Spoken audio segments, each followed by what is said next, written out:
G'day, mates. Welcome back in. Another episode of the Sorare podcast is here.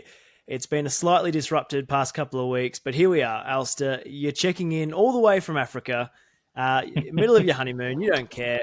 The dedication levels are next level at the Sorare podcast. You've stopped the celebratory drinks and the partying to come and discuss what has been, frankly, a chaotic past couple of days, couple of weeks in the Sorare world. I mean, so much to discuss. We've got plenty of topics to go over today. Look, I mean, I must say, I rate the dedication to the podcast. Thanks, mate. Yeah, look, the wife has just been kicked out of the room, so she's not probably not in the good books at the moment. So, but look, we'll just have to, that's marriage. It's compromise, right? So, But I mean, she's we got to could be. understand. I mean, the arrival of Messi, there's a cash wallet. Saudi Arabia's gobbling players up left, right, and center. I mean, these are pressing matters that the people want to hear from. And look, we've been absentee for the past week or so. Obviously, you've been holidaying. I've been down with a bout of the flu. But we couldn't stay away for any longer. We had to get back to our regular releasing schedule. Yeah, look, I mean, she understands. I was mentioning to her last night. We were sitting on a boulder overlooking the Cape Town vista. I'll share some photos on Twitter. Hashtag go outside. Um, and I was like, just explaining to her, I was like, babe, tomorrow, I hope you don't mind, but I need to record a podcast. And she was like, I get it. You've got fans now. People want to hear from you. People are waiting for you. So, you know, I thought we've got, like I said, I chose the worst time to go on honeymoon. Like, so much stuff has happened. It's really quite. You realize. I think I've realized how much so rare like has taken over my life when I'm away from it for a week and a half. I'm off the grid. I've got no phone service. I've got no access to Twitter. I'm like quickly setting my lineups in a restaurant somewhere before I go offline for another 3 or 4 days as I head out into the Namibian bush. So, and then all of a sudden, like I come back I'm in Cape Town now, so I've got like some Wi-Fi, and I'm like, man, there is so much. Normally, like on a day-to-day basis, I absorb as soon as some so rare content comes out, whether it be on Twitter or a podcast or whatever. I'm just absorbing it, and the fact that I'm letting it like build up over days, it's quite frightening to realize just how much like so rare content I consume on a daily basis normally. It really is like an addiction. And I mean that it kind of ties in perfectly with what we're going to sort of discuss today. Our main sort of topic, once we get through all the news that has been happening, has sort of been like that life balance between Sorare and then balancing that with your regular everyday life, because obviously you're a lot more invested in the everyday Sorare world than I probably am, which isn't Mm. necessarily a bad thing. But yeah, it's going to be really interesting to hear how the shoe's on the other foot now, that all of a sudden you've got other stuff going on. Not that you didn't necessarily before, but you can't be quite as committed, which makes it interesting. But I Mm. mean, look, I'm glad to have you back. Like, forget the fans. I need my safety blanket back. I haven't been had anyone to talk Sorare with. I've been sending messages in our WhatsApp chat to nothing, no reply for days. And I said, Alster, Zellerian, he's gone to the Saudi League, and I got nothing for a day and a half. You just had to sit and stew with that horrible news for days.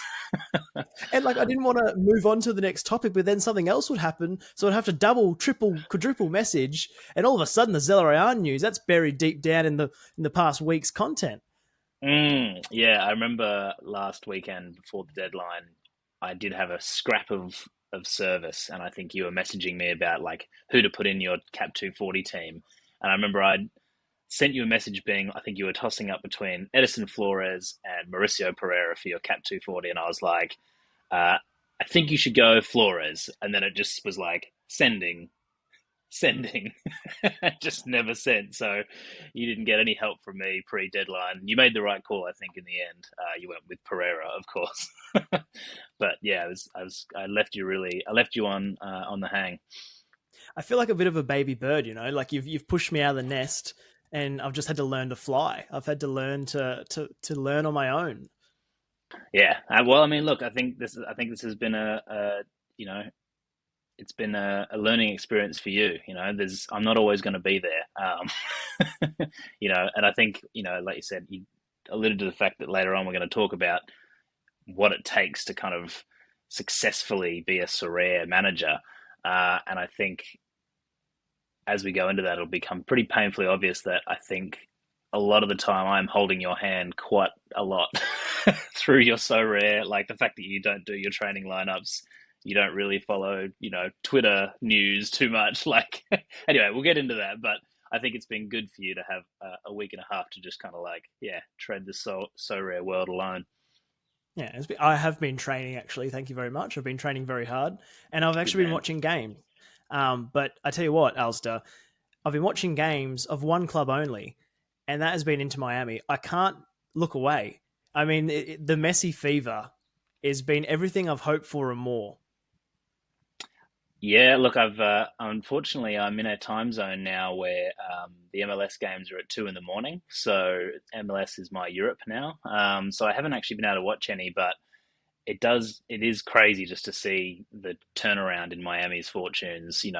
Joseph Martinez is scoring goals. Robert Taylor all of a sudden is the best player in the MLS, and I mean, I must say, from the highlight reels that I've been watching, and I know there's some conspiracy theories out there about how rigged this is for Miami and the MLS. They've paid so much money to get him here. Let's just make sure he wins everything. I mean, the penalty that they gave to Miami on the weekend against Orlando was atrocious. And some of the defending that I've watched, the ball gets to Messi and he's just going for a run, and everyone's just like giving him a 15-meter radius. I'm like, come on, guys! I know it's Lionel Messi, but pressure the man.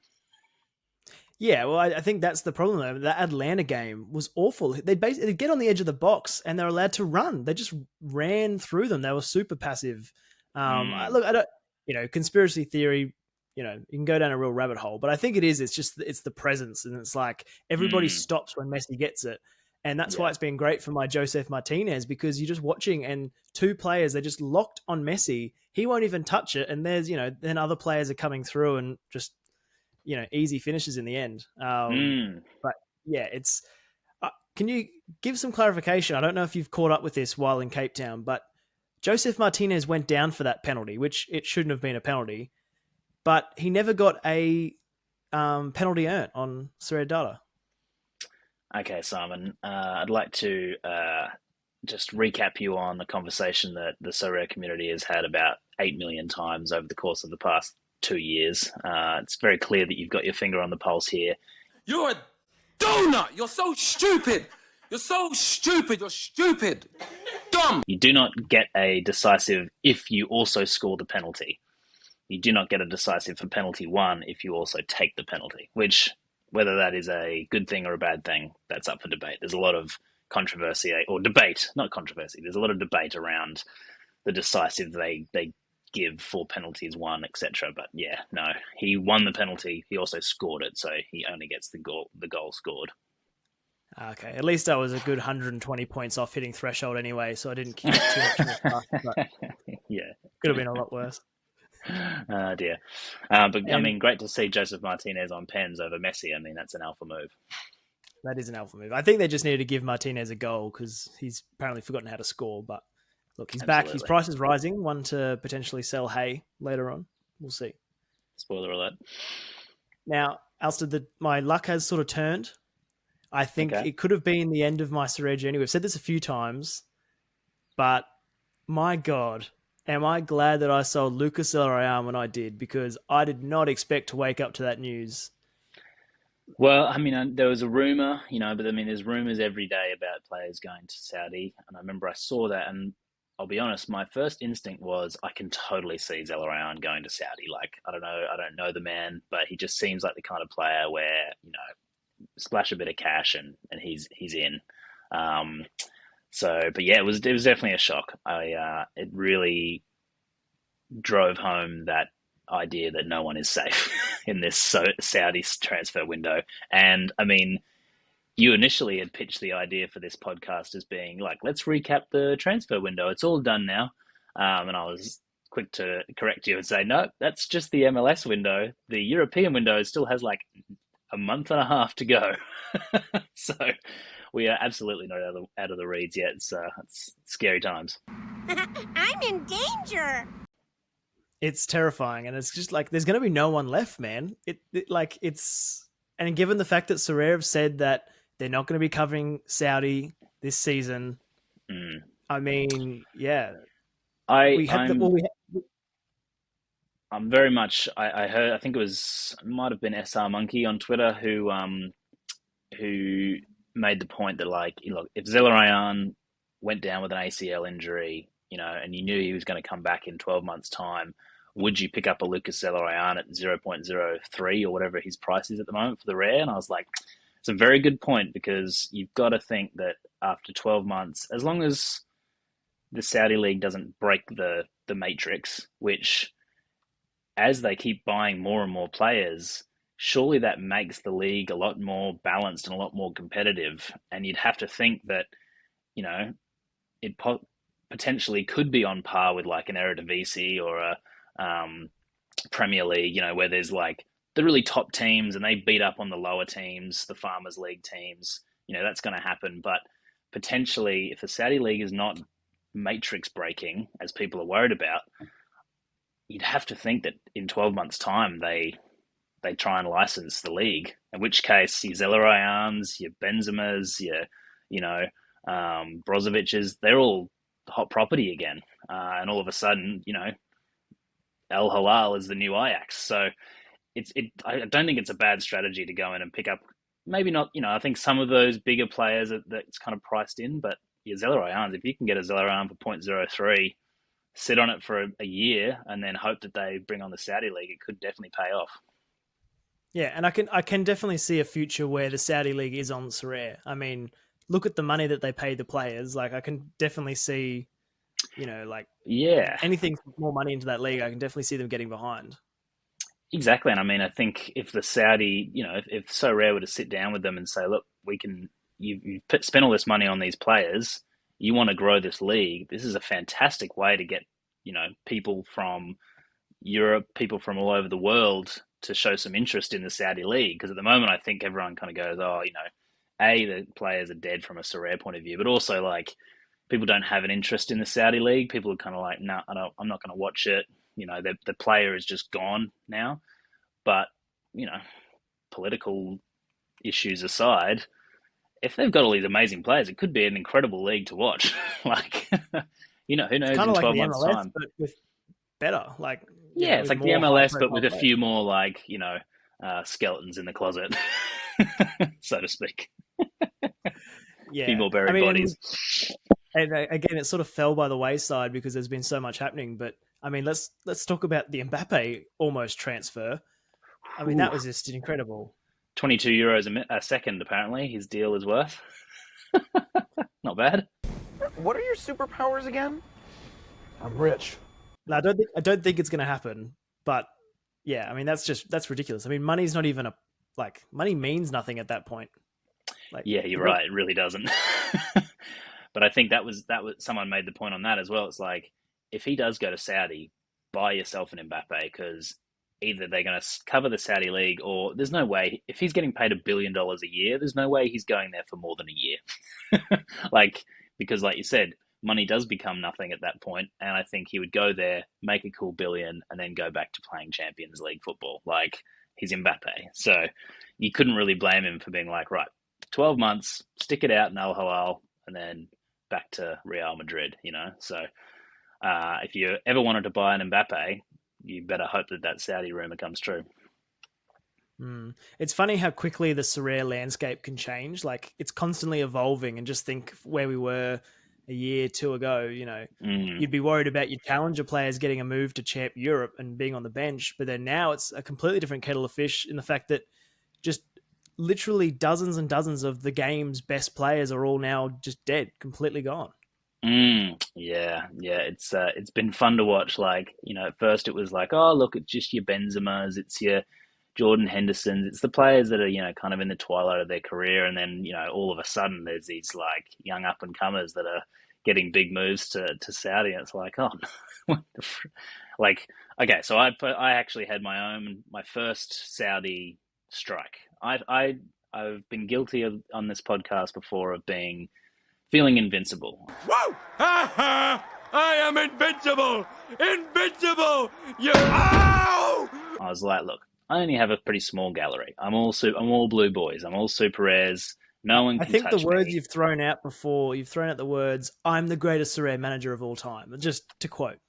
Yeah, exactly. So look, when you tease the gods in such a way, they're going to have some fun with you. And yeah, so I got my first Saudi shock. Roger Guedes from Corinthians, my star striker that I picked up, maybe a month and a half ago, who's kind of in and out of the team. I've had some real issues with fixture matchups lately. And then, yeah, sure enough, he's on his way to Qatar. So, so I quickly paddled him. I think I ended up trading him for an Andre Blake rare, which I then sold for ETH. So I think I got about zero point 0.3 for my Roger Guedes.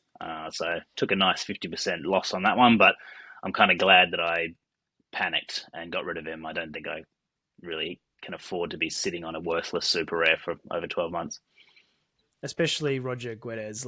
Even if the Saudi league, Qatar does get brought on board, I wouldn't say he's the most in-demand player of all time, is he? No. So that was a bit of a shame. But yeah, look, the transfer window is still well and truly flying. It's, I think it's, I can't imagine I can't imagine it's going to slow down. I still feel like there's going to be a lot of big moves to Saudi that come up over the next couple of months. So scary times. Yeah, I've never felt more happy with my L15 of 43 plotters from the MLS that they're not going anywhere, Oh, don't speak too soon. Don't speak too soon. Mauricio Pereira off to Qatar. I've heard Emmanuel Reynoso, I've heard Saudi Arabia has some very good extradition laws, for people who are in trouble of getting, pistol whip charges. Just head to the desert and disappear. You can't see me. Oh, yeah, true. Oh, dear. That's scary. Alrighty, so let's go through. What's next? Well, wait, the cash wallet. This is massive for the platform. Yeah, I've got myself verified. I don't know if you've done that yet, but I've got my cash wallet set up. The good news is that it's very easy. People kind of get a bit. Sometimes if you're trying to sign up for a bank account or whatever, sometimes it could be a real ball ache to get verified. But literally just snap a photo of your driver's license on the front and back, and yep, you're in. So I've fiddled around with it a little bit.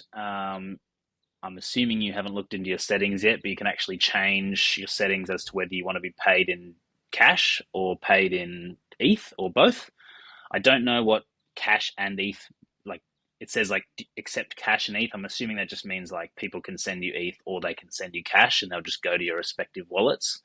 I don't know whether you can transfer between the two, because obviously if someone is only accepting ETH, but then your money is split between your two wallets, I'm not quite sure how that's going to work in terms of whether it's going to make buying players easier or harder.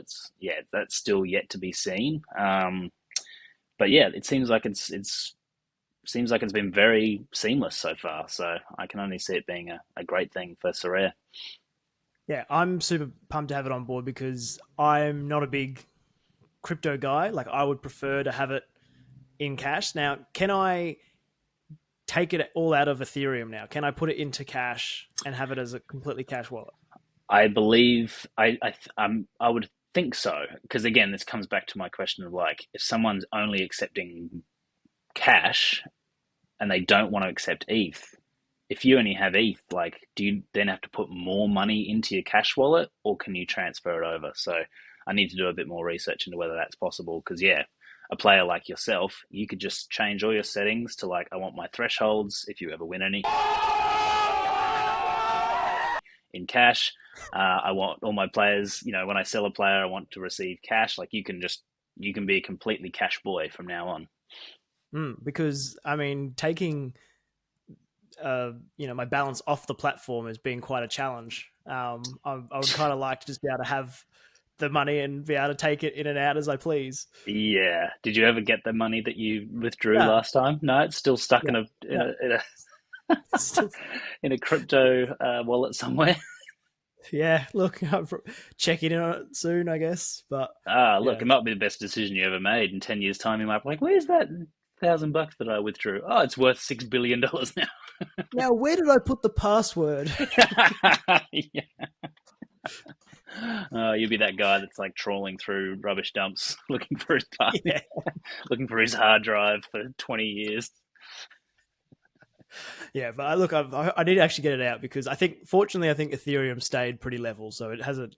But it could have completely crashed in the month since I got back from Europe Mm, and be absolutely yeah, worthless. But yeah, so yeah, no, I'm a big win. I think, and again, like this just goes back to it's taking away another barrier for mm, onboarding. Like we've spoken in depth before about how Sorare is such a complex sort of beast. I think taking away from the crypto element, because as soon as you mm. say crypto, I think people go, ooh, like it's kind of a touchy subject. Yeah, freaks people out a little bit. I mean, I must say, I don't know what the numbers are in terms of new users, but I must say I have noticed a fairly big bump in the prices of some of the better players. Not so much. I mean, I'm mostly super rares, so it's a bit hard for me to gauge. But I know a lot of my limiteds, like my Harry Kane, has gone up quite significantly.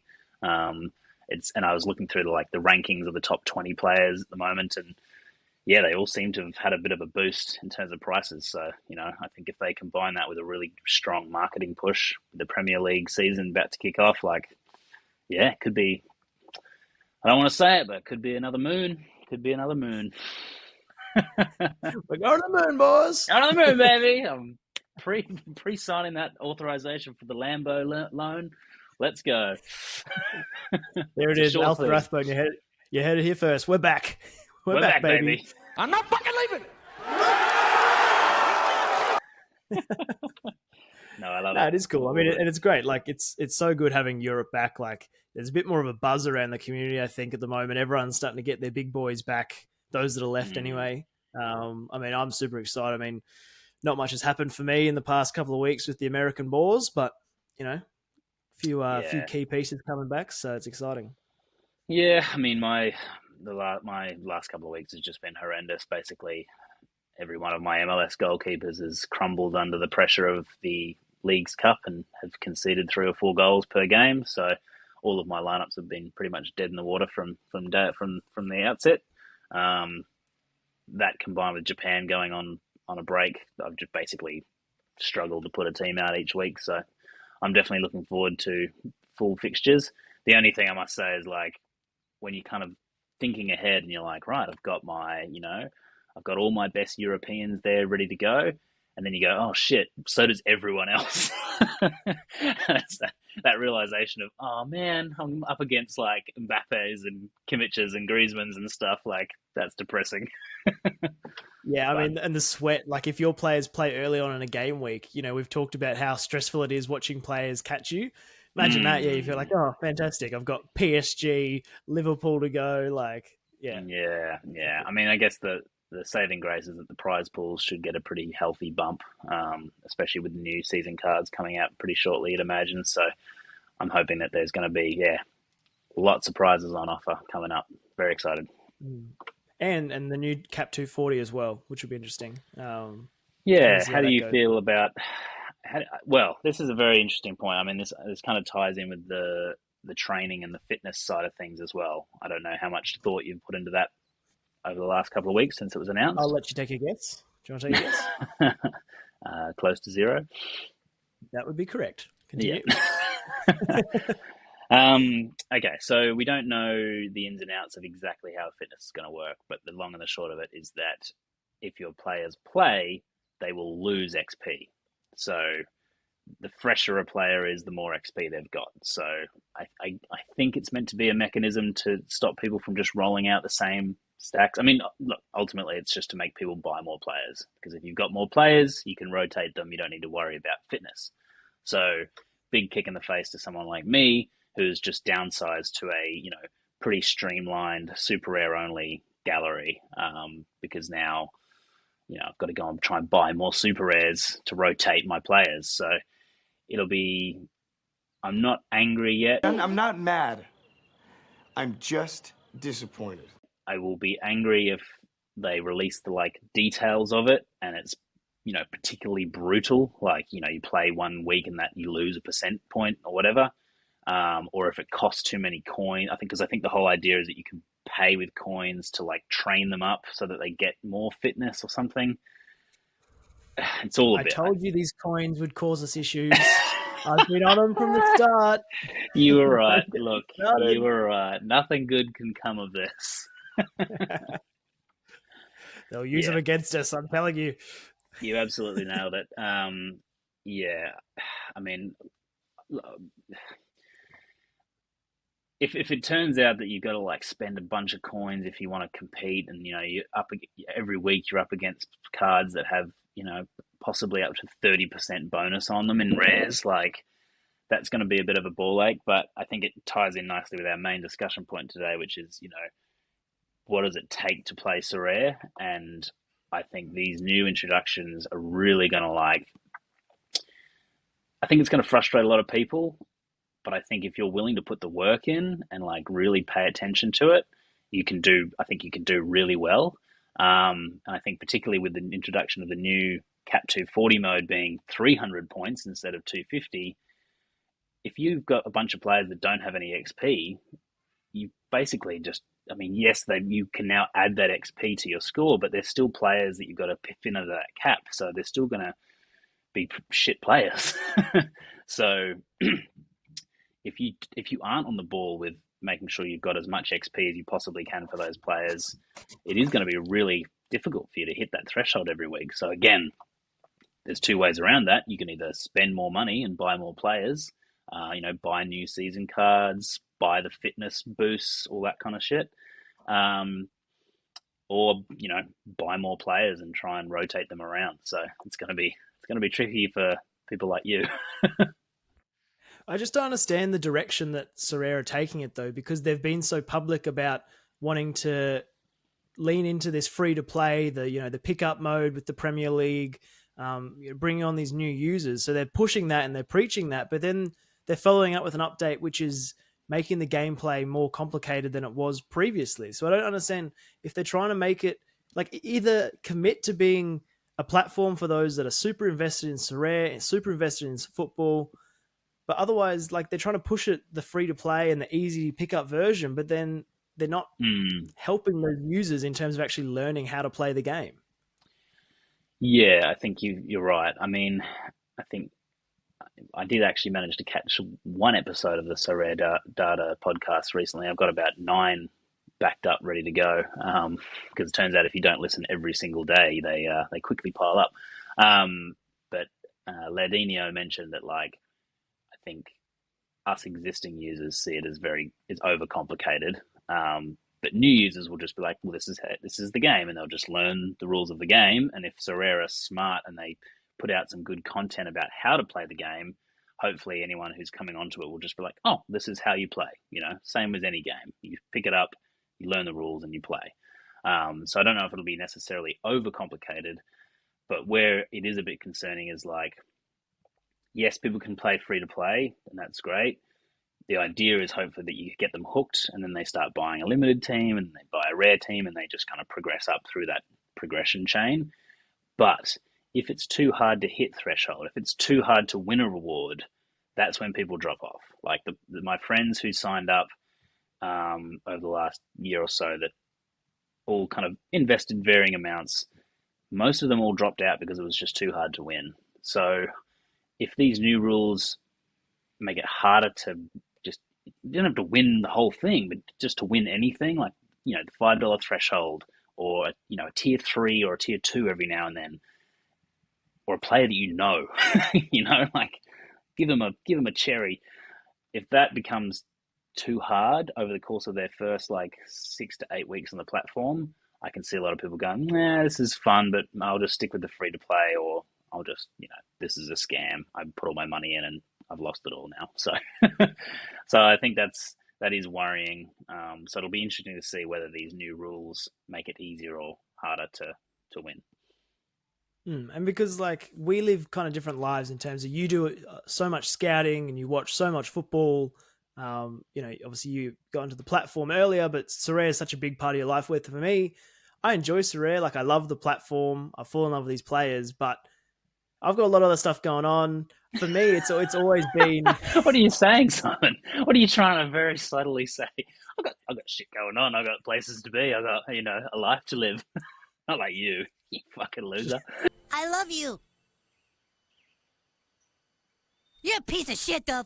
You. Sit at home. You're not in Cape Town at all, are you? You're just in a basement somewhere.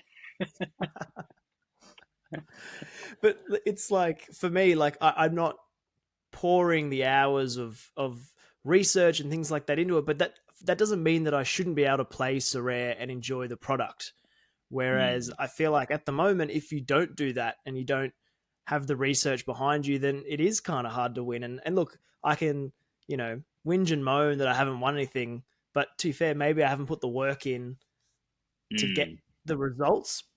But I don't know. Does that make sense? Like, It does. It does. I mean, and this is what I touched on earlier. Like, if we're being brutally honest, if it wasn't for me, I don't think you would certainly wouldn't be on the platform anymore, because I don't think you would have won nothing. mate, Like, I would have been gone years ago. I would have been gone a year and a half ago. Mate, I'm yeah. still like on the edge. Again, if we're looking at it objectively, like, how many players have you actively scouted yourself where you're like, I think I should buy this guy for these reasons, versus me being like, I think this guy could be good this year, or I think these new updates are a good opportunity for you to kind of take stock of, like, okay, moving forward, how invested do you want to be? I think you've got a really good base of players, and you are set up to do really well in Sorare if you're willing to maybe just go that extra mile to, like, do these things, like, figuring out whether there's any way you can boost your collection bonus or train your players more, or like, I guess it is a kind of crossroads for you, because again, I can't run your Sorare career for you. I need you to kind of step up and be like, right, I'm going to take ownership of this. So, Well, if you were my coach in Sorare, mate, you would have got the flick about 8 months ago, because we wouldn't won jack shit. You're fired. You're fired. You're fired. hey, I'm saying you're better fired. off than you would have been. Not necessarily good. Like, you look at my own results, if you hired me as a coach and you look at my own results, I mean, sporadic. But yeah, I think to go back to, like, what you were, like, the difference between you and I is, like, I really enjoy the kind of grime and the dirt and the weeds of scouting and being on Twitter all the time and keeping an eye out for different news and trying to, as much as possible, understand different leagues, different teams, different players, how they play. Like, I really enjoy that side of things. I think I think both of us could do better by optimizing the way that we go about kind of our workload on Sorare. Like, you and I are both very much player centric. We're like, right, I like this player because of these reasons, mostly because of Sorare scores, to be honest. I do watch a bit of football, but I'm not like a scout in the sense of, like, oh, this kid, he doesn't score very well in Sorare right now, but he's going to be something big. Like, I don't really have that. I'm better at kind of understanding, right, this player's out, so that means this player will now have these roles, that kind of thing.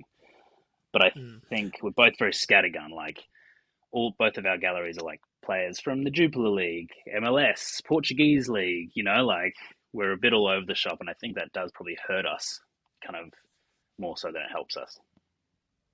Yeah, I think I also come from a fantasy background. So, like, playing a lot of rugby league fantasy, NRL fantasy in Australia. I love it. And for me, I don't enjoy the scouting. I hate trading. I hate buying cards. For me, I like the fantasy element of watching a game, and you've got someone in your fantasy team that you're rooting for. Like, that's what's drawn me to Sorare. Like, nothing stresses me out more than trying to sell a player. I hate it. Like, yeah. I was trying to pick up a player last night. I was trying to pick up a goalkeeper for a Cap 220 Super Rare team, and it's like the middle of the night. I'm like, sent an offer. He sent a counter offer. He was kind of doing the whole thing where he comes down by like 50 cents each offer. And at the end, like, after not very long, I was just like, I'm just going to, like, I'm not even going to counter offer with him. I'm just going to buy the card, because I just couldn't be asked with the negotiation anymore. Like, you got to wait for them to come back to you. Like, if there was a live chat on Sorare, that would be way better, because you can just figure out straight away. Are you online? are you willing to negotiate? Yes or no? Okay, see you later. But yeah, I totally agree with you. Like buying and selling is a real. I don't like that either. So I Yeah, just and spend more to. So I've got the player. If I want the player, I just get the player. I just think it's hard though. Like as a new user coming on, how are you meant to understand these players, because these are not household names? And while you can go off the Sorare data scores, as we know, like you actually need to understand the situation, because there could be a lot of factors that are bumping up the scores, or they could be going somewhere. Like, is Sorare actually like manageable for a new user to come on? Because they might follow the Premier League, but they're not going to have any idea about MLS or Jupiler League or anything like that. Yeah, I think it all depends. Like if you're someone who loves fantasy and you love the statistics side of things, then Sorare is great. You've got the entire world of football at your fingertips, and you can find those players that other people may not know about so much. So there is that opportunity to really like if you are a good scout of football players, you can do extremely well on Sorare. Like McBride Ace is a great example of someone who started. I mean, obviously he was on very early, but he scouted the right players. He knows who's good and upcoming, and he's done very well as a result of trading. Whereas, like you said, you and I, we prefer the fantasy element of it. I think going to back to your question of like just the enormity of the workload to find these players and figure out what their situation is.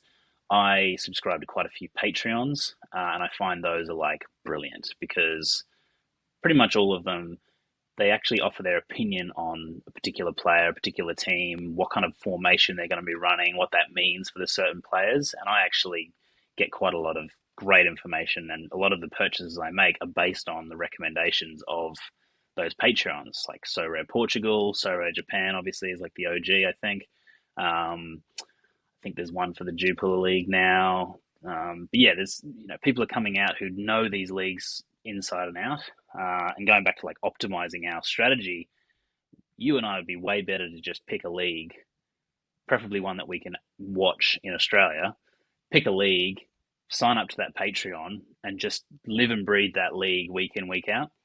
It would just save us so many issues. Like you know that you can get to know the team. You know that all your players are going to play the same weeks because it's the same league. Because the last couple of weeks has been a nightmare for me, like trying to juggle the Brazilian League and the Copa Libertadores and the MLS, and they're all playing and resting and playing midweeks. It's just a fucking nightmare.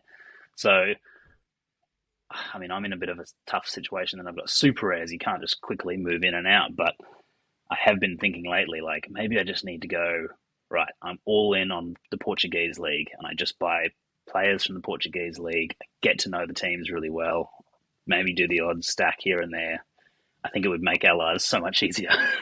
But yeah, I don't know. I think the Patreon is I think that's something that if you were to go out on your own, if I was to disappear off the face of the earth, I think that would be my recommendation to you, and recommendation to any new users that wants to play Sorare seriously, is spend the money on those Patreons, because if it saves you one DNP a month, it's worth the $10 that you spent.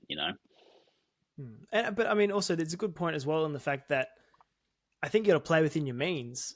If I'm not willing to commit to the scouting, commit to putting the work in, that at the end of the day, the reality is I probably got in over my head and over invested in something that, if you're going to buy that many players and buy players of that caliber, you should be, pretty bloody invested in what's going on. So maybe it's a scaling back thing. Like if I'm not going to be, doing the work that's required to win, as we say, maybe limited's a way to go. Hell, maybe I'm in the free to play. Pick up and play Premier League. Full 180 pivot. Are you selling your gallery of live on air, Simon? I'm spiraling. Are you taking offers?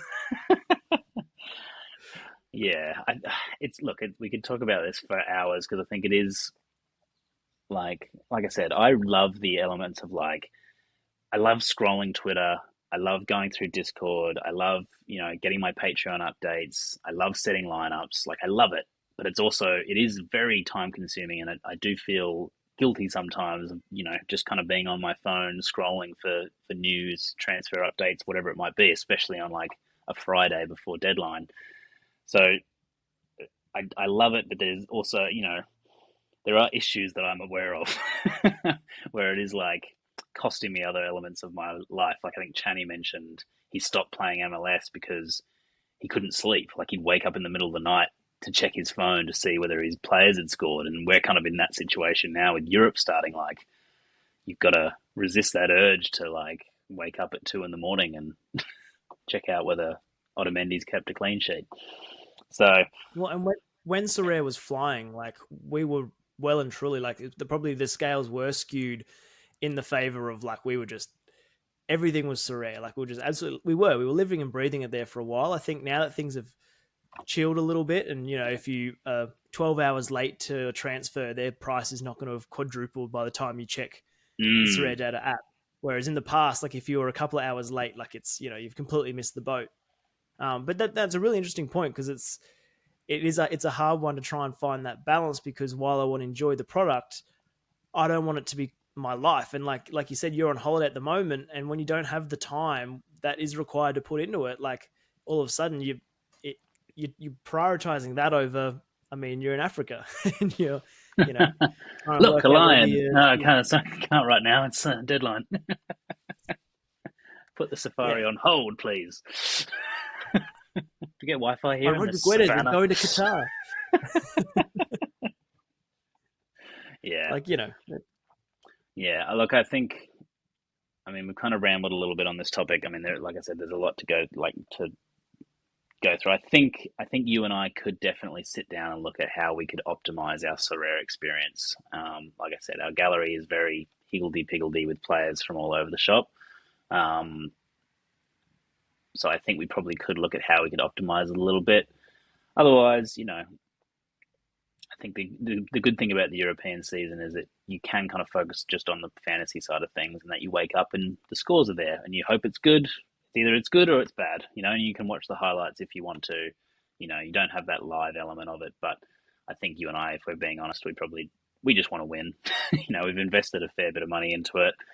We have been through that boom period, and that kind of maybe set up some bad habits for us in terms of like our expectations for Sorare. But at the end of the day, if fantasy is the thing we both like and we want to focus on, you just got to enjoy it.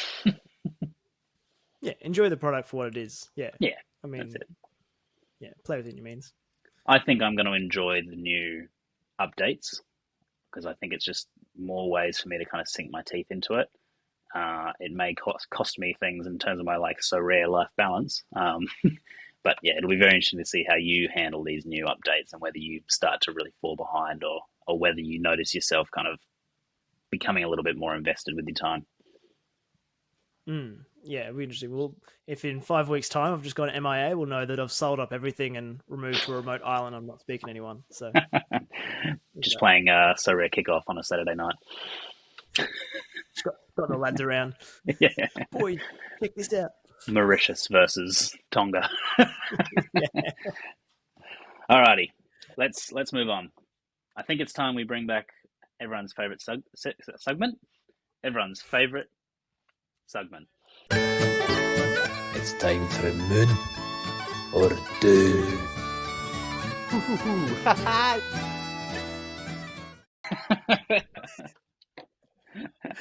Hey, look, we thought we'd wait a little while to let the transfers build up. It's been a little while since we did a last segment, and they well and truly have. They have been flooding through thick and thin.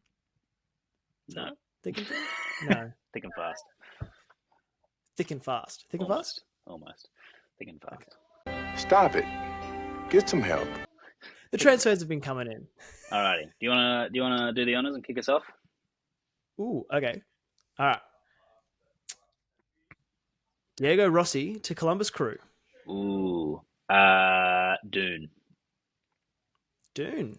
Yeah. He won the MVP or Golden Boot or something when he was there last. Yep. Look, he was very good, and he could be very good again. I just don't know how he's going to go.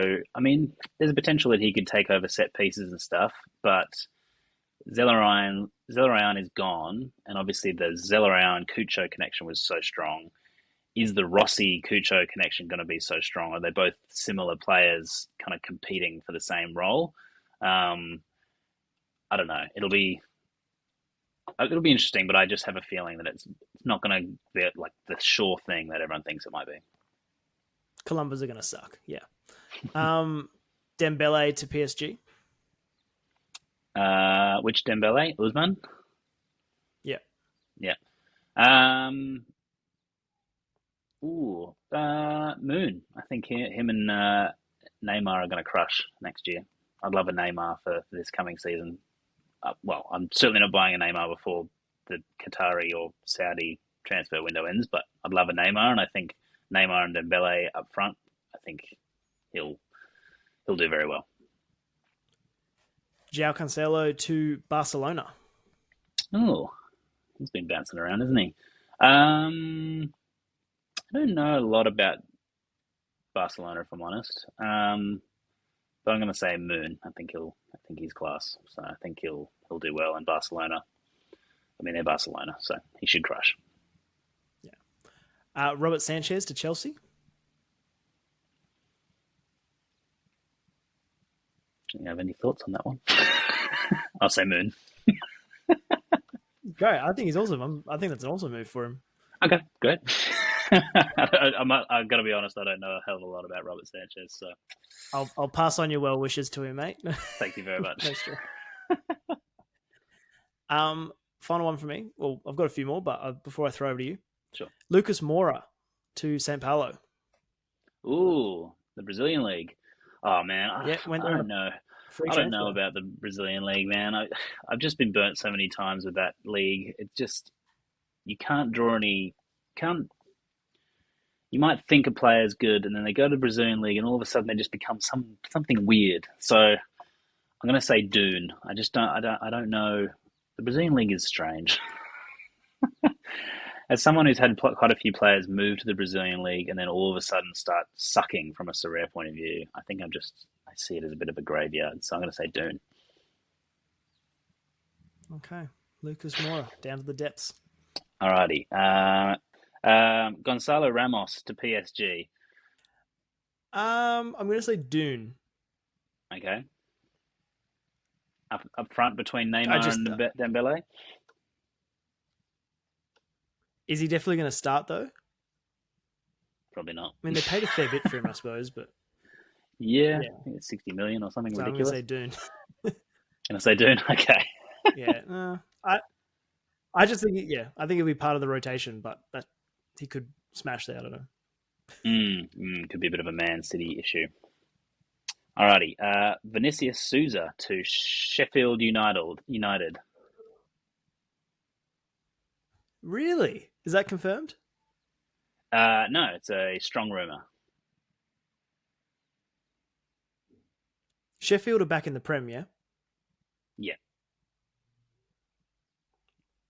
Moon. I rate Souza. I reckon he's he went Mechelen, then Espanyol. Now he's making the step up to Prem. I don't think Sorare wise he probably won't be that great of a scorer, but yeah, I think he's quality. I think La Liga is. I mean, I remember when I started playing the La Liga free to play and like the draft game, you just quickly realize that no one scores very well in La Liga apart from like the elite players. Like you don't have those like 55 average players that have the ability to score a 70. You got a lot of like 43 averages, and I think Souza was probably a victim of that. So it'd be interesting to see whether at Sheffield, if he plays a bit more of a role, he might go back to his kind of so rare best. Who knows? Mm. Okay. Hold on. I'm not finished yet. Gaga Slonina to Eupen in the Belgian league. Did they stay up or Eupen? Yeah, they're up. They got relegated, didn't they? No, they just stayed up. They're shit, but they're still in the league. They are awful. Yeah. I'm going to go Doon. I feel like he's just going to get gold blasted past him on the weekly. Yeah, I mean, the poor bugger. He's had a career at Chicago Fire, signs with Chelsea, then gets loaned out to Eupen. Oof. Yeah, they're really trying to form a diamond with all this pressure. You're gonna Mate, get if some he- shots. You're gonna get some practice. Gonna take him out? No, wait! They brought him a chair! Oh, a bold move by the manager! But look at him beg for mercy when it's Mercy that should be begging for him! Yes, look! If you can stop shots at Eupin, mate, you will be flying at Chelsea. Don't you worry. I love it. All right, final one. Quincy Promes to Donald Trump's legal team. Mate, he's the man that just avoids bloody conviction. It's ridiculous. Okay, so his rap sheet so far is like assault, he stabbed a person, attempted murder, just like not, got away with that, still playing, consistently in the Russian Premier League. Then he gets done for like smuggling $200 million worth of cocaine into some country somewhere. And then the next weekend he's just rolling out 100, banging in assists and goals left, right, and center. Like, this man cannot be put in jail.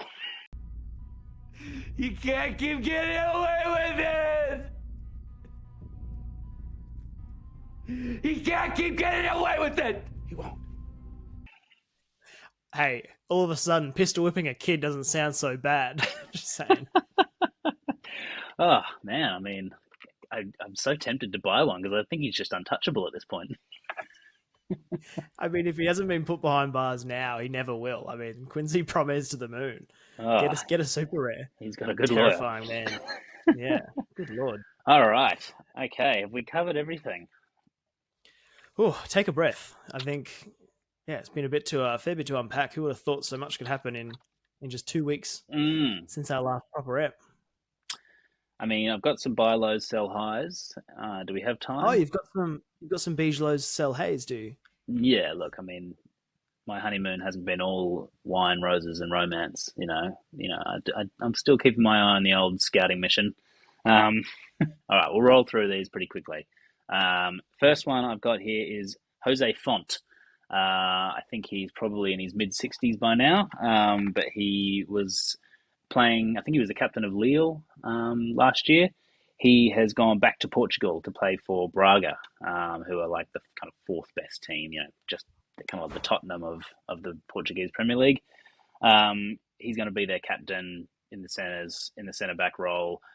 I think he's like 0.01 ETH or something like that at the moment. And I reckon for a threshold team, he could be very consistent, 50 to 60 kind of player each week. So could be an absolute bargain. Obviously, keep in mind that he is extremely old, so he could turn to dust at any moment. As you would say, his legs might fall off. His legs might come off, yeah. Okay, the next one is another centre-back, Taruna Riga from Ghent.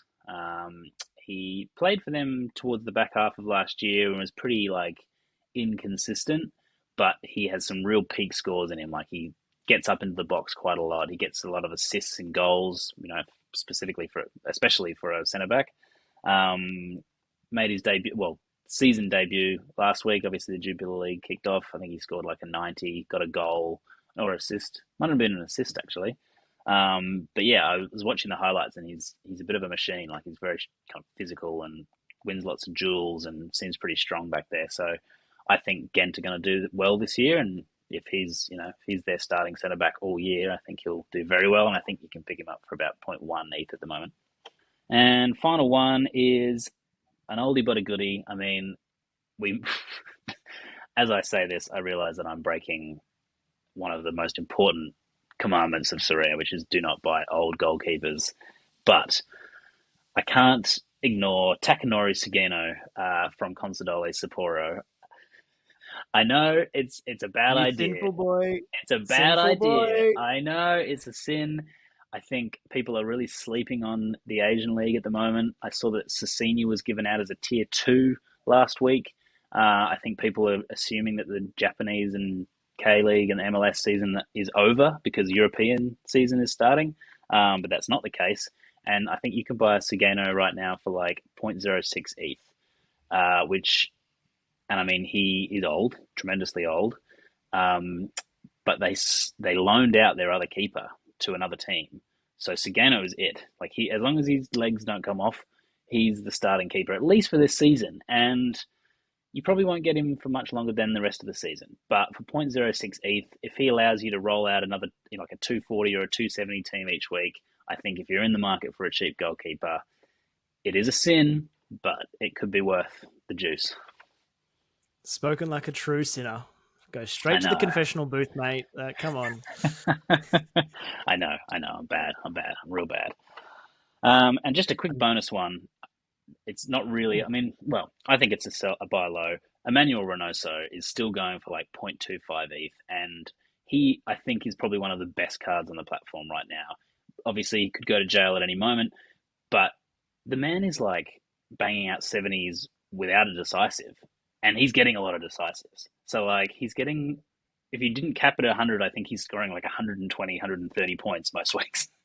He's in unbelievable form. Like I said, the MLS season's still got lots of time to go. I think they run till like November.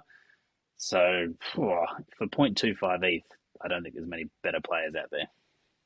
No, he's easily the best player in MLS. I mean, and it's a shame that he did miss the first like month and a half of the season for the said pistol whipping accident or incident, I should say. Because like, I mean, imagine him if he had a full season, man. Like this is MVP territory. Like, absolutely. He may still get MVP if Minnesota do well this year. So who knows? I don't know what the most valuable player criteria is, whether, criminal charges and fleeing a country is in the criteria box, but yeah, you can't be on the run and win MVP. Oh man. Shucks. All right. Sell highs. Sell haze. Bigelow's sell haze. Where are my manners? Couple of sell haze here. Again, I think we've seen a big boost recently in the prices of some players. I think Trent Alexander-Arnold is one who I know he played a game in the midfield towards the end of last year for England, I think, and everyone was like, he's amazing in the midfield. It looks like he might continue to get minutes in the midfield for Liverpool, like as like a CDM, and I just feel like that could be really bad for his Sorare scores. I mean, it could be amazing. He could be the best player on the platform, but he's going for a ridiculous price right now. And positional change, I mean, look at Shin Jin Ho, MVP of the league, makes a move, new team, terrible. Like, not that he's going to a new team, but I don't like change. Change scares me. And I think if you've got like a 1.5 ETH Trent, you could probably free that up and buy like 6 Emmanuel Reynosos. That's how you win Sorare. That's how you do Sell it. your TAAs. Rolling out my Reynoso stack. Okay, next one. We mentioned him earlier. Joseph Martinez, and in brackets, Lionel Messi. Yeah. I think Messi could very easily go on and become a 90 L15 player for Miami. There's also the possibility that, the MLS is pretty rough. And I mean, I've seen some highlights lately of MLS. A few players, most players are just leaving him a 20-meter radius and not going anywhere near him. But some players are like, I'm going to break Lionel Messi's legs. I've seen some rough tackles. So, look, don't shoot the messenger here, but Lionel Messi with a broken tibia, it could happen. It could happen. And then that's it. Brooks Lennon coming studs up at him. Just yeah. Brooks, no. And Joseph Martinez, I think everyone at Miami is like playing with this like boost at the moment. It's like when you sack your coach and then you win the next 3 or 4 games. Like there's that bump, and I think they're experiencing the Messi bump right now.